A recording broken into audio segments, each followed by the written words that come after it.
দিব্য দাতব্য সম্ভারে ব্রজরাজেন যোজিতে পরীক্ষকাস্তত্র পরম তৎপরীক্ষকতাং যজু।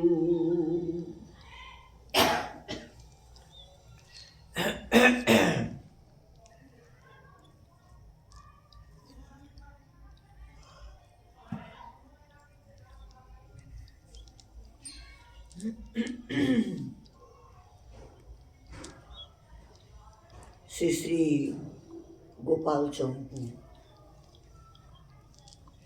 আমরা অষ্টাদশ কিরণে আস্বাদন করছি। গোপ ব্রাহ্মণ পূজন উপলক্ষে অনেক দান দিয়েছিলেন। কৃষ্ণের হাত দিয়ে ধেনুগণ কৃষ্ণকে প্রণাম করলেন এবং গোপগণ ধেনুগণকে প্রণাম করেছিলেন এবং পরিক্রমা সেবা করেছিলেন, পরিক্রমা করেছিলেন।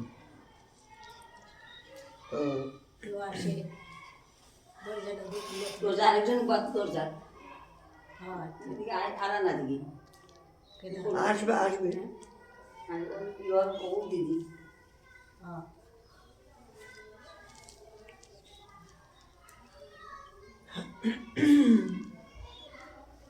তো সেই বিষয়ে তারপরে ব্রজরাজ মানে নন্দ মহারাজ তিনি বহু দ্রব্য আর কি প্রচুর দ্রব্য বস্তু নিয়োজিত করিলে এই গুণাদির বিবেচনাগণ তথায় কেবল তাহা লক্ষ্য করিয়া দর্শকত্ব প্রাপ্ত করিয়াছিলেন।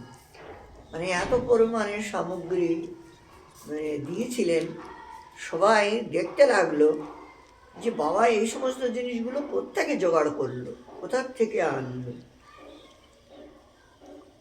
যদনুসার বয়োপি প্রাণীন বিনয়তে স্ম তথা হি বন্দিজন বন্দনম। যা লক্ষ্য করিয়া সকল প্রাণী পরিতৃপ্ত হইয়াছিল। দেখুন স্তব পাঠক ব্যক্তিদিগের মানে কিরূপ স্তুতি বাক্য হইয়াছিল। মানে যারা স্তব পাঠ করেন, স্তুতি করেন, তাদেরকে বন্দীজন বলে। তো মানে তারা ওই বস্তু সমূহ নিয়েই এবং বাবাকে নিয়েই অনেকগুলো মানে ছন্দ করে গান করেছিলেন। অর্থেন গদুহান নন্দাদর্থেন চৌ সদার্থীনাম বদন্যাশ্চ বদন্যাশ্চ বদান্যকো ভবেদ্যতঃ। অর্থ দ্বারা গোপরূপ নন্দ হইতে সর্বদা ধনীদিগের মধ্যে প্রয়োজন দ্বারা অন্য কোনো ব্যক্তি বা দাতা এবং উদার চেতা আছে বলুন। মানে নন্দ বাবার মতো এইরকম মানে উদার চেতা এবং এই ধরনের সজ্জন ব্যক্তি মানে কে আছে?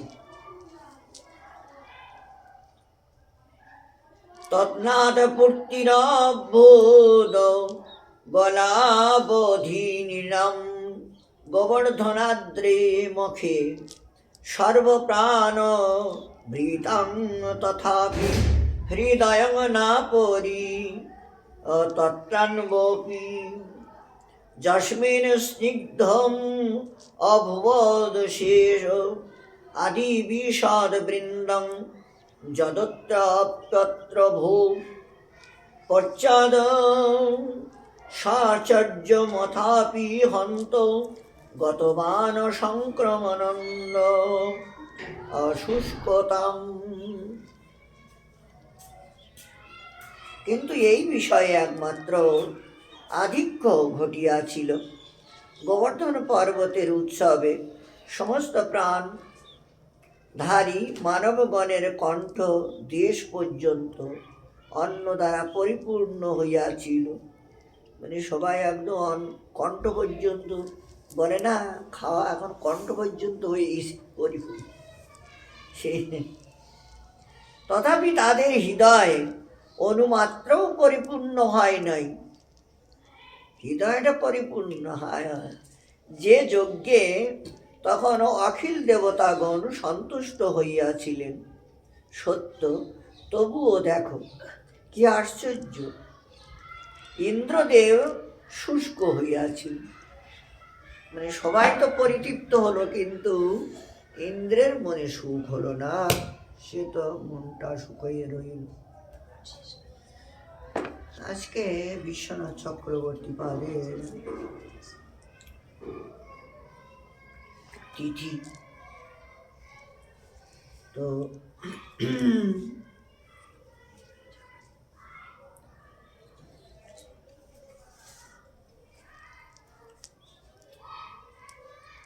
এখন আমরা তো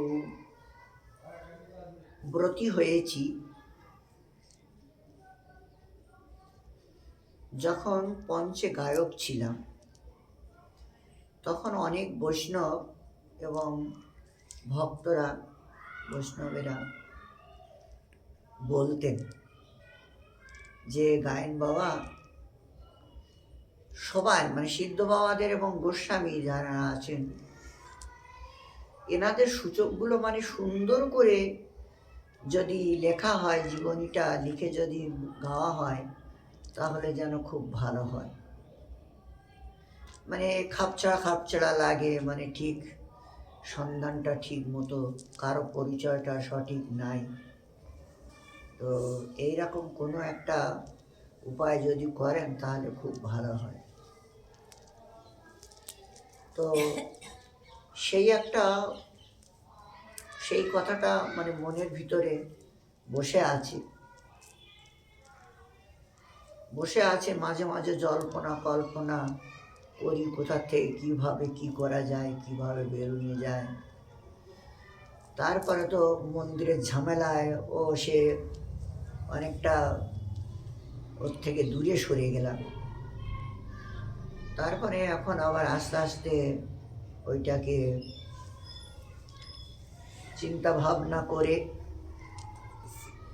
তারপরে কিছুটা গ্রন্থে, কিছুটা মোবাইলে বৈষ্ণবদের ওধার থেকে, আর আজ কয়েক বছর ধরে ওনাদের চরণে ফুল দিয়ে প্রার্থনা জানাচ্ছি আর কি, কয়েক বছর ধরে। তারপরে এখন ধীরে ধীরে এই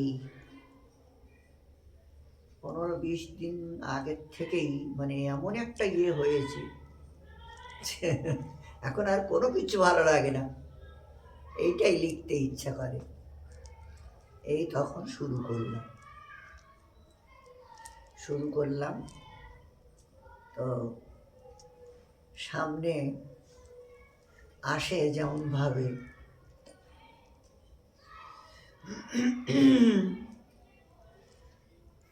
অনেক সময় মানে হঠাৎ কেউ যেন পাশে এরকম মনে হয়, মানে একটা আবেশের মতো হয়। ওর থেকেই এখন সমস্ত গোসাইদের বা আমাদের সিদ্ধ বাবাদের যাদের অপূর্ণ তাদেরটা আর কি পূর্ণ করছি। অনেকগুলো এখন লিখেছি এই 20-25 দিনের ভিতরে। বিশ্বনাথ চক্রবর্তীর পাদের ওনার জীবনীটা আর কি আমরা লিখেছি, তো ওটা শোনাবো। আর এমনি আমাদের অনেকেই, অনেক মহাজনেরা লিখেছেন, কিন্তু সঠিক প্রমাণটা সামনে ধরে নাই। মানে অল্প একটু লিখেছে, আর আপনাকে প্রণাম করি, আপনি এই করেছেন, আপনাকে প্রণাম করি, আপনি ওই করেছেন, এই করেছেন, মানে এইরকম আর কি। তো মানে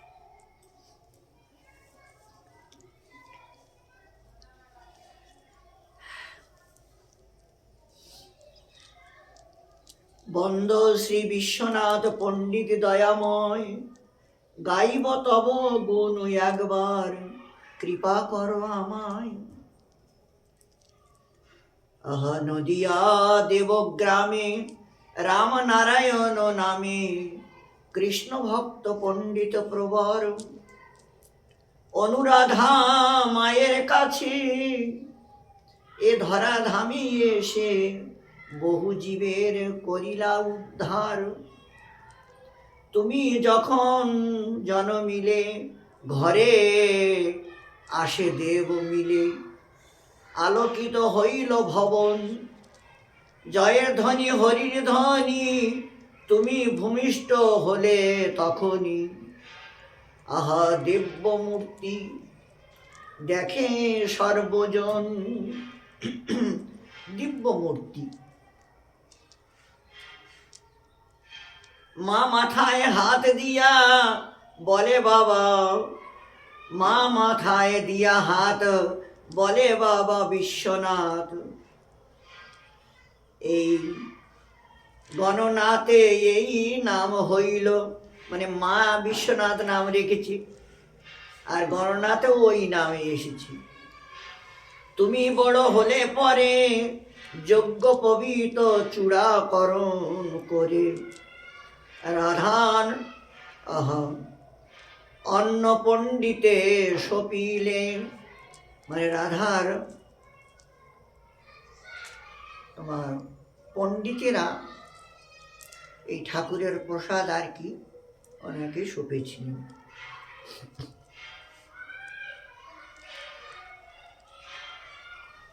আর তিহ দীক্ষা মন্ত্র দিয়া গুরুদেবের কাছে লইয়া।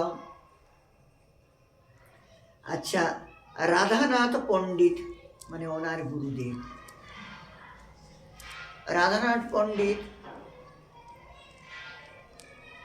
ইনি হলেন কৃষ্ণচরণ পণ্ডিতের চক্রবর্তীর শিষ্য।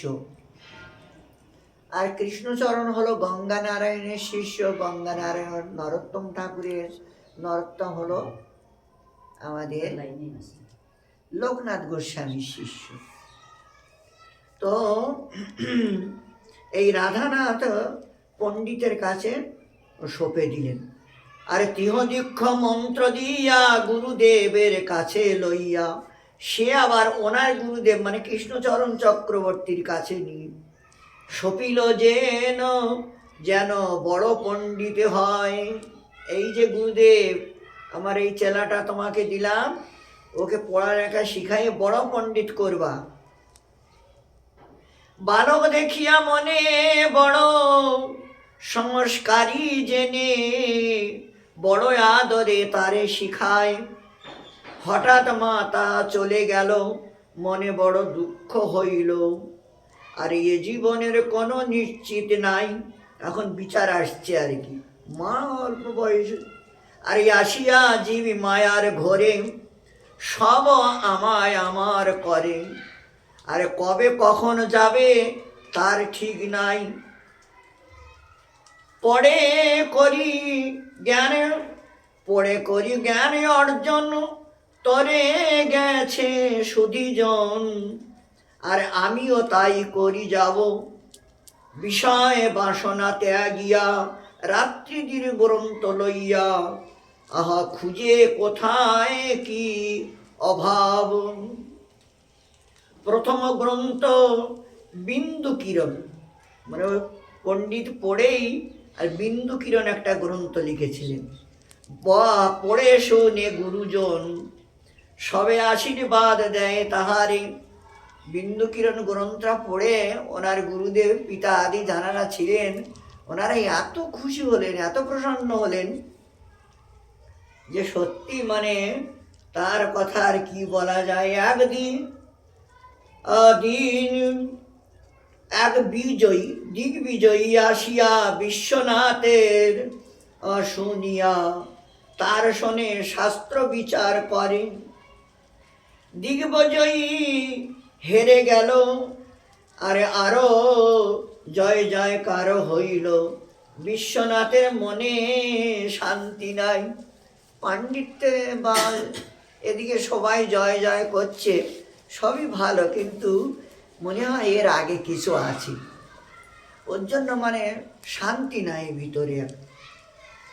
একবার ব্রজে যে দেখে আসি, কি করে সব ব্রজবাসী, শরণ নিব রূপ সনাতনে যাই। গুরুজনদের বলিয়া এক বৈষ্ণব সঙ্গে লইয়া, চলিলেন ব্রজ দর্শন আসে। 1 মাস ধরিয়া এলো মথুরায়, ঘুরে দেখিল বৃন্দাবনে শ্রী যমুনার পাশে। কইল স্নান আর তর্পণ পান, আর নিধুবন নিকুঞ্জে যান, প্রেমে গড়া গড়ি দিয়ে ধুলায়। আহা এই ধুলা পাবার তরে, ব্রহ্মা উদ্ধব তপ করে, এত বলি বারবার লোটায়। 84 ক্রোশ বৃন্দাবন সব করিয়া দর্শন, দুই জায়গা উত্তম মানিয়া, রাধাকুণ্ড আর বৃন্দাবন এখানে থেকে করিলে সাধন, সব কিছু মিলিবে জানিয়া। 2টো জায়গা উত্তম আর কি। এবার দেশেতে যাইয়া একেবারে বিদায় লইয়া, হেতায় আসিয়া করিব ভজন। আরে এত ভাবি দেশে যায়, আর জানাইল শ্রী গুরুর পায়। গুরু তখন এই পরীক্ষা করেন।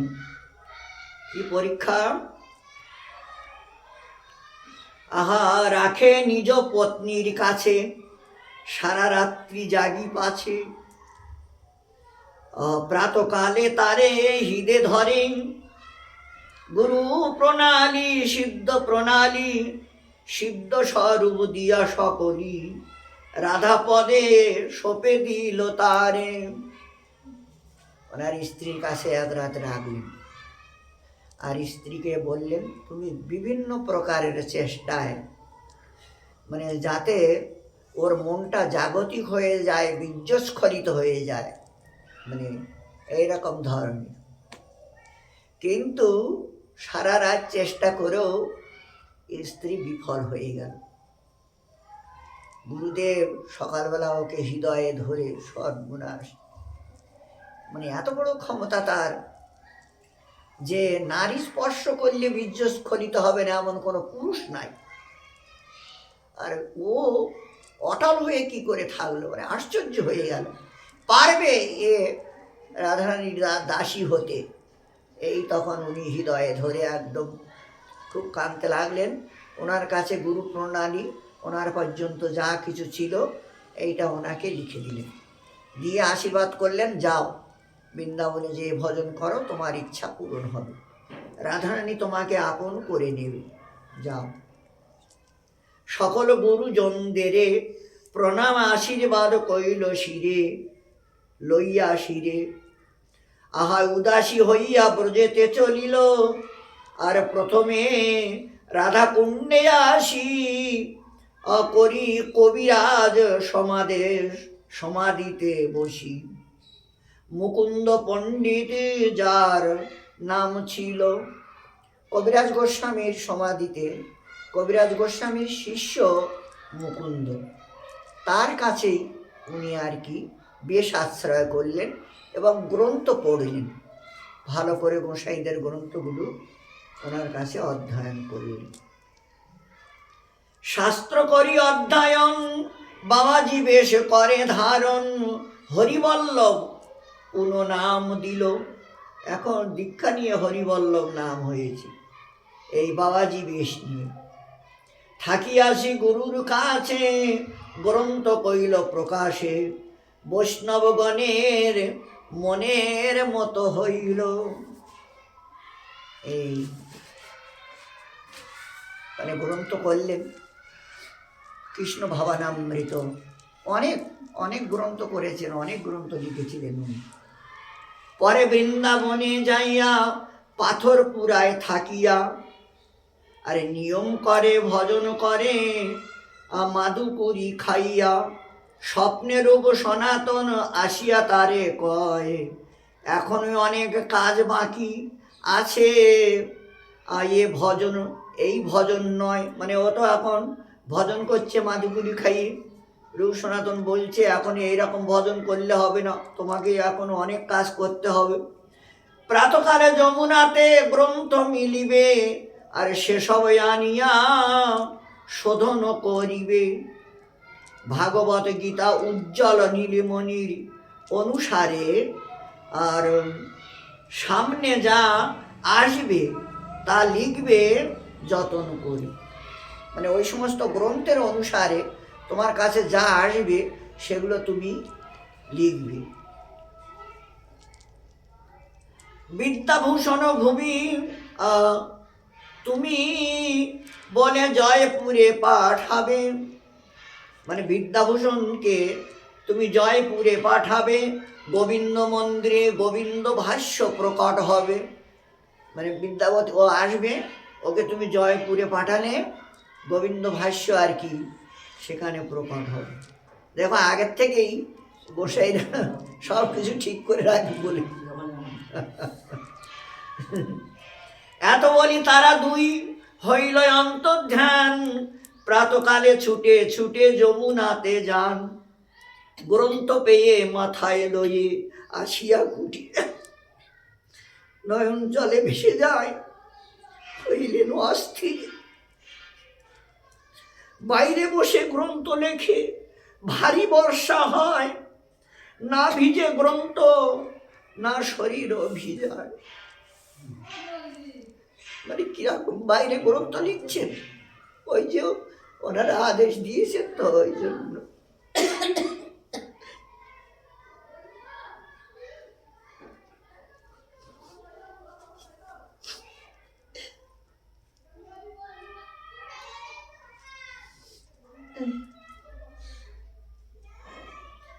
স্বপ্নে একবার যুগল আসিয়া কয়, তোমার হাতে সেবা নিতে বড় ইচ্ছা হয়। যুগল একবার স্বপ্নে এসে আর কি বলছে, বিশ্বনাথ তোমার হাতে সেবা নিতে আমাদের খুব ইচ্ছা।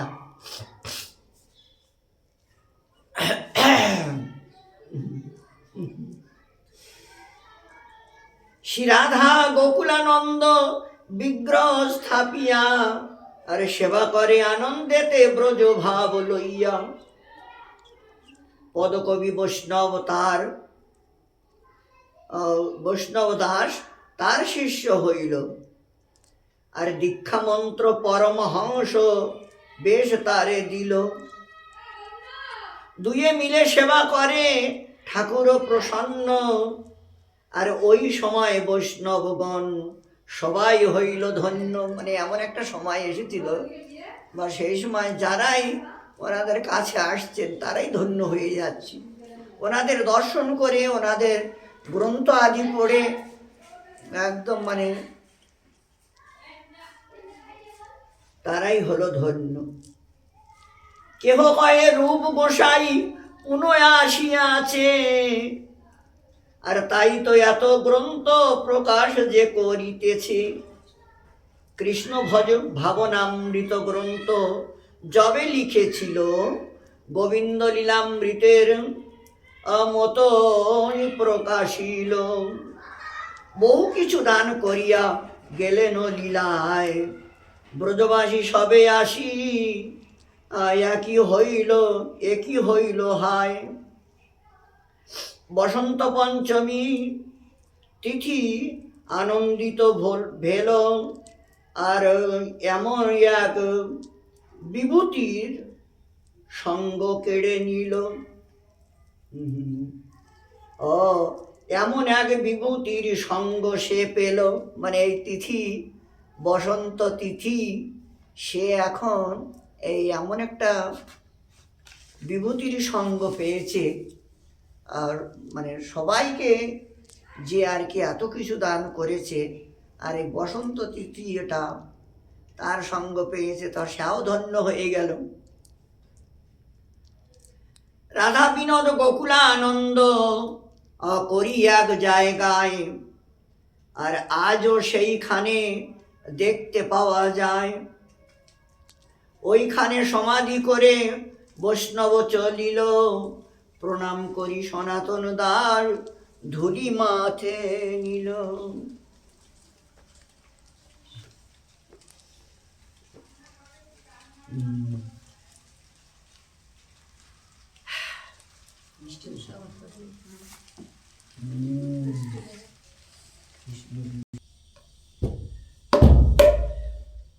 হ্যাঁ, এখন আমরা আজ বসন্ত পঞ্চমীর থেকে গৌর পূর্ণিমা পর্যন্ত 40 দিন এই হরি লীলা কীর্তন হয়। ঠাকুর হরি লীলা কীর্তন করেন। আজকে রাধারানী সমস্ত সখী মঞ্জরীদের নিয়ে উনি জাবটের থেকে বর্ষানায় এসেছেন।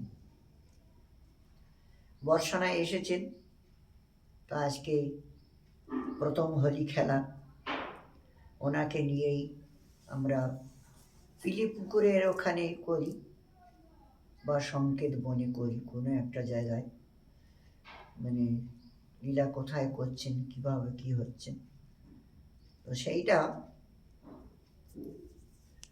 তোমার প্রথমেই আমাদের গৌরহরি এই লীলাটা, গৌরহরি আমাদের রাধারানী লীলাটা প্রথমেই প্রকাশ করেছেন। মানে বসন্ত ঋতু এসেছে, বসন্ত ঋতু এসেছে, আর ওই সময় সব ভক্তদের নিয়ে চৈতন্যদেব উনি গঙ্গার কিনারে শিবাসের পুষ্প উদ্যানে সবাইকে ডেকে নিয়ে বলছে যে ভাই চলো একটা নূতন জিনিস তোমাদের দেখাবো। তাহলে কি? তাহলে চলো যাই দেখো।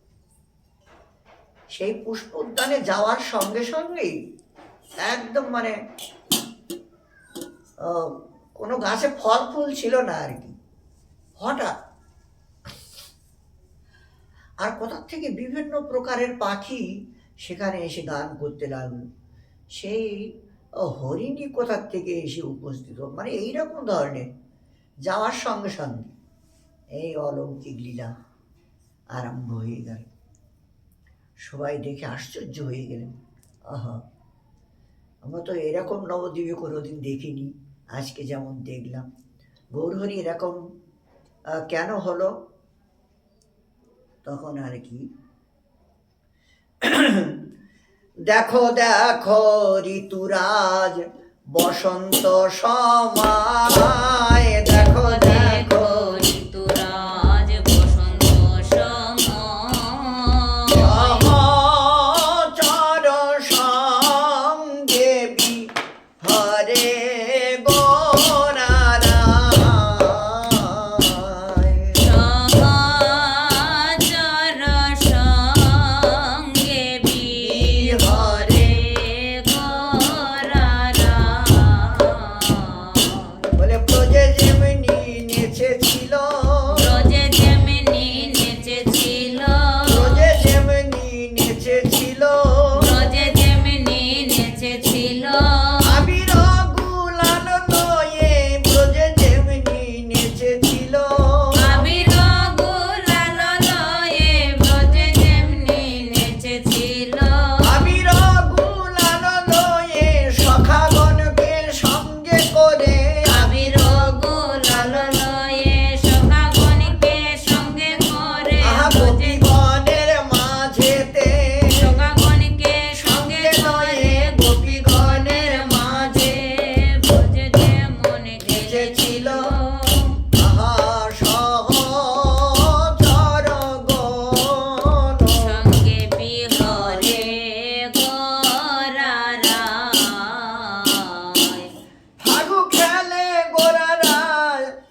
সেইভাবে ভাবিত হয়েছে, সেইভাবে ভাবিত হয়েই এখন খেলা খেলছেন, মানে দুই পার্টি হয়েছে।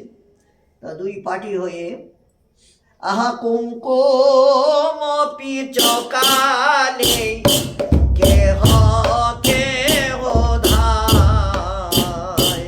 কুমকুম পিচকালে কেহ কেহ ধায়। এইটা দেখেই অদ্বৈত আচার্য মৃদঙ্গ নিয়ে আসলেন, শিবাস পণ্ডিত ঝম্প নিয়ে আসলেন, মানে হরিদাস, এনারা সবাই আসে, এরা দর্শক, মানে উনি মহাবিষ্ণু আর এরা একজন হলো ব্রহ্মা, একজন হলো নারদ, মানে এনারা এখন এই লীলাটাকে ভালো করে পুষ্ট করার জন্য, ভালো করে দেখার জন্য এই যন্ত্রপাতি নিয়ে উপস্থিত হলেন। নানা যন্ত্র সুমেল করিয়া করিয়া শ্রীবার, শ্রীবার, নানা নানা যন্ত্র সুমেল করিয়া শ্রীবার। গদাধর আদি সঙ্গে করয়ে বিলাস। গদাধর আদি সঙ্গে করয়ে বিলাস। তারা নাচিছে আর গাইছে, নাচিছে আর গাইছে, আবির গুলাল উড়াইছে, নাচিছে আর গাইছে। আবির গুলাল উড়াইছে, নাচিছে আর গাইছে। ওই আবির গুলাল উড়াইছে, নাচিছে আর গাইছে। আবির গুলাল উড়াইছে, সহচরের মাঝে আবির গুলাল উড়াইছে, সহচরের মাঝে আবির গুলাল উড়াইছে, নাচিছে আর গাইছে। আহা গদাধর আদি সঙ্গে করয়ে বিলাস। হরি বলি বাহু তুলি নাচে হরিদাস। হরি বলে বাহু তুলে নাচে হরিদাস।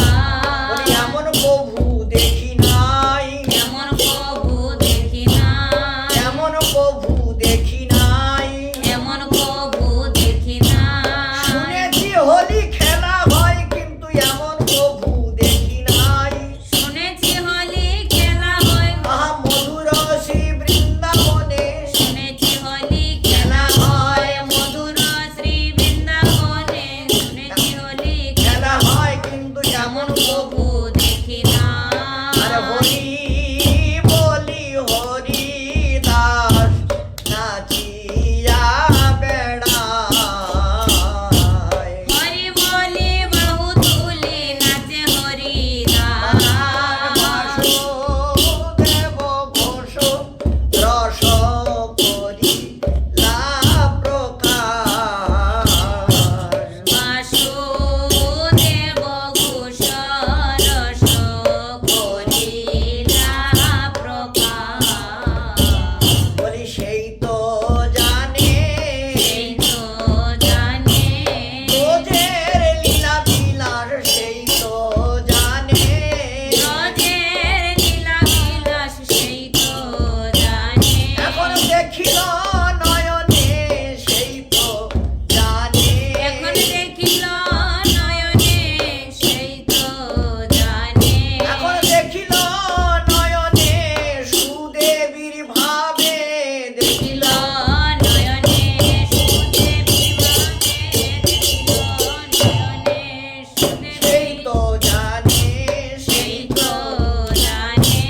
বাসুদেব ঘোষ রস করিলা প্রকাশ।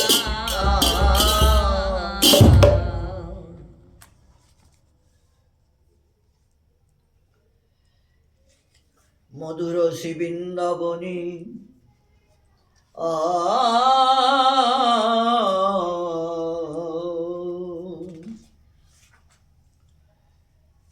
মধুর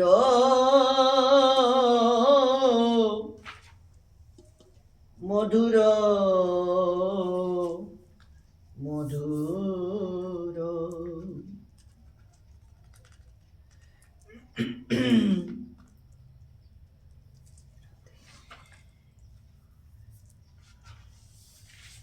সংকেত হলো আজ তোমার হোলি খেলার। দুই দল হয়ে মিলিত হলেন। তোমার দুই দলে সংকেতেই মিলিত হলো, সংকেত বটে। মিলিত হওয়ার সঙ্গে সঙ্গেই সেখানকার ভাব বিলাস দর্শন, কারণ এটা চিন্ময় ধাম, দুজনের সুখের জন্য একদম পুরাটা বদল দিয়ে দিলেন। সৌন্দর্য মাধুর্য মানে এত সুন্দর শোভায়মান হলো। ওইটা দেখে পদকবি আর কি বলছে, নব বৃন্দাবন নবীন তরুগণ, নব বৃন্দাবন নব নব বিকশিত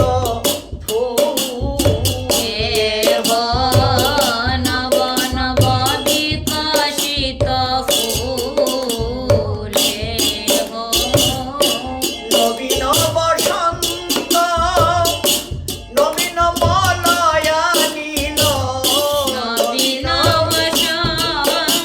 আরে হায় আরে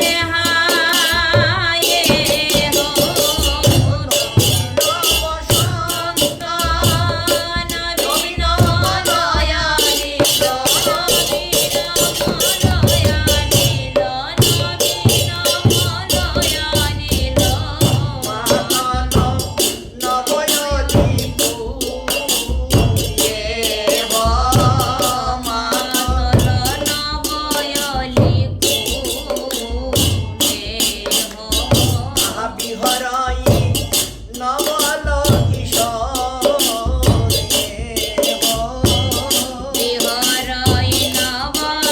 নীল,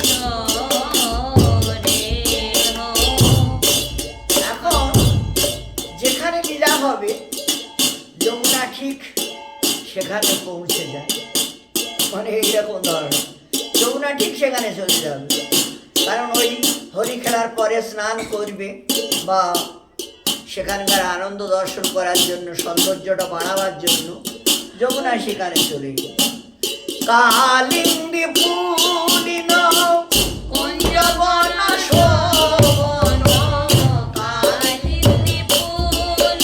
আরে হায়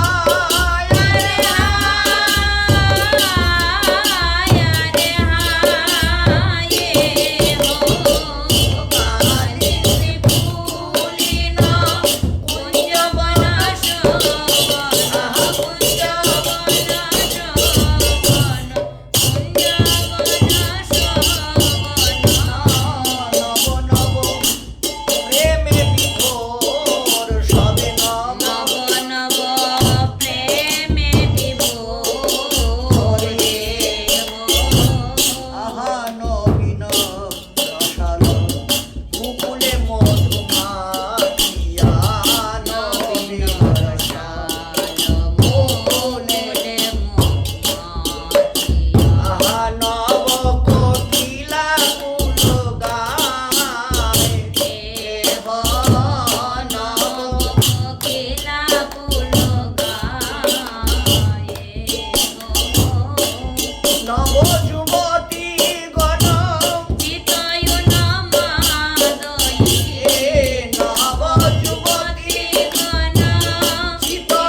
মধুর বৃন্দাবনে কি আনন্দ রে, এসেছে আজ ঋতুরাজ মধুর বৃন্দাবনে, কি আনন্দ রে। ফাগু খেলত বড় নাগর রায়,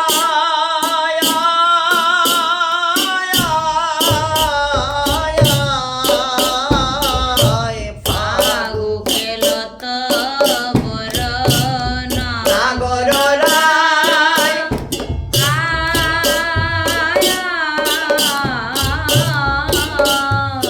কুয়া চন্দন গরি দেয় নাগরায়,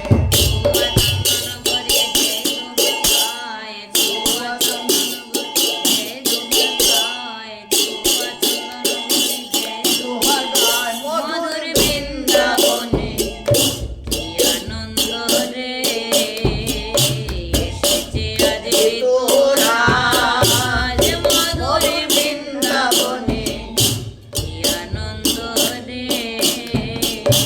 হাসি হাসি সুন্দরী মনোমথ রঙ্গে,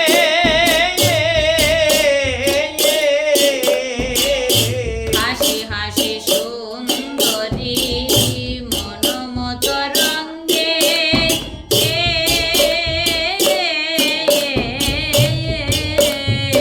আর ফাগুলেই ঢাঢারই নাগর অঙ্গে, ফাগুলেই ঢাঢারই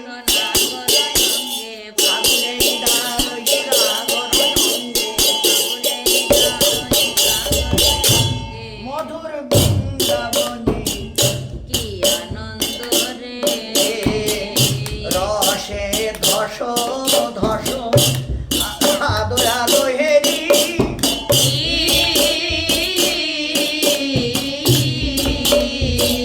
রসে দশ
ভবন